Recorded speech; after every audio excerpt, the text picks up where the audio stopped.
महाराजांच्या सलावादाप्रमाणे चालत असलेला धर्मनाथ बीज उत्सव, नवकुंडी हवन साधनात्मक अखंड हरिनाम कीर्तन सप्ताह यात्रा महोत्सव, ज्यांच्या मार्गदर्शनानं हा सप्ताह चालत आहे, ज्यांच्या आशीर्वादानं हा सप्ताह चालत आहे आणि त्यांच्यामध्ये आपण दत्तात्रय प्रभूंचं रूप, नाथांचं रूप पाहतोय. आदरणीय परमपूजनीय बालनाथजी, दिनेशजी जिजाबराव काटे, दिनेशजी महाराज यांच्या माध्यमातून, यांच्या तपश्चर्येनं, यांच्या साधनेनं, यांच्या कर्तृत्वानं, यांच्या नेतृत्वानं, यांच्या आधारानं, यांच्या भक्तीनं, यांच्या योगानं, यांच्या तपानं, यांच्या तत्वाने फुललेला हा नवनाथ बीज उत्सव, इथला जो काही चालत असलेला कार्यक्रमाची घटिका आहे, मी महाराजांच्या सुद्धा चरणी नतमस्तक होतो.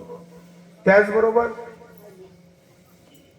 या कार्यक्रमासाठी ज्यांचं अलौकिक ओलाव्याचं तत्व उभारलेलं आहे, उत्तर महाराष्ट्रातील नामवंत भजनी मंडळ, आदरणीय परमपूजनीय हातळून आलेले माऊली भजनी मंडळ, त्याच्यात आदरणीय परमपूजनीय आमचे नानाश्री बसलेले आहेत, संजू नाना आहेत. संजू नानांच्या मार्गदर्शनानंतर या कार्यक्रमाला उपस्थित असणारे आदरणीय भरत दादा असतील, आदरणीय रवींद्र दादा असतील.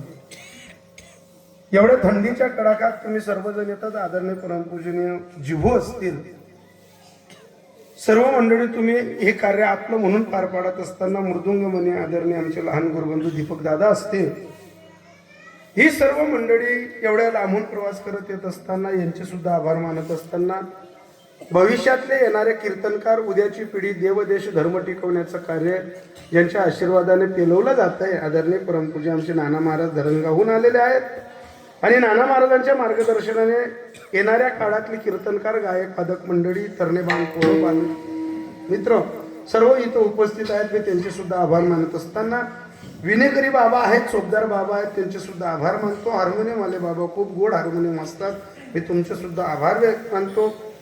त्याचबरोबर साऊंडही गोड आहे. कुठला आहे दादा साऊंड?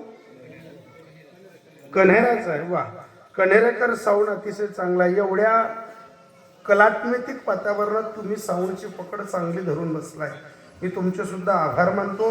ज्या दादांकडे आजची कीर्तनाची सेवा होती, मला वाटतं शेवटी लक्ष्मणजी महाराज नाव सांगतील, पण पुनच्ची मी सांगतो, संत भोजन व कीर्तन सेवा ज्यांच्याकडे आहे, भगवान विक्रम काटे, भगवान दादांचे सुद्धा आभार मानतो. ज्यांच्याकडे मी भोजन केलं ते दोघंही बंधू प्रगतीशील होते, एकोपाचा विचार करणारे होते, सगळे सोयरे नाट्यपत्याची मंडळी होते, त्यांचे सुद्धा आभार मानत असताना, आदरणीय परमपूजनीय आमचे गणेश दादा धरणगावहून इथपर्यंत आले. त्यांचाही मोठा प्रयत्न होता की मी यावं आणि कीर्तन करावं.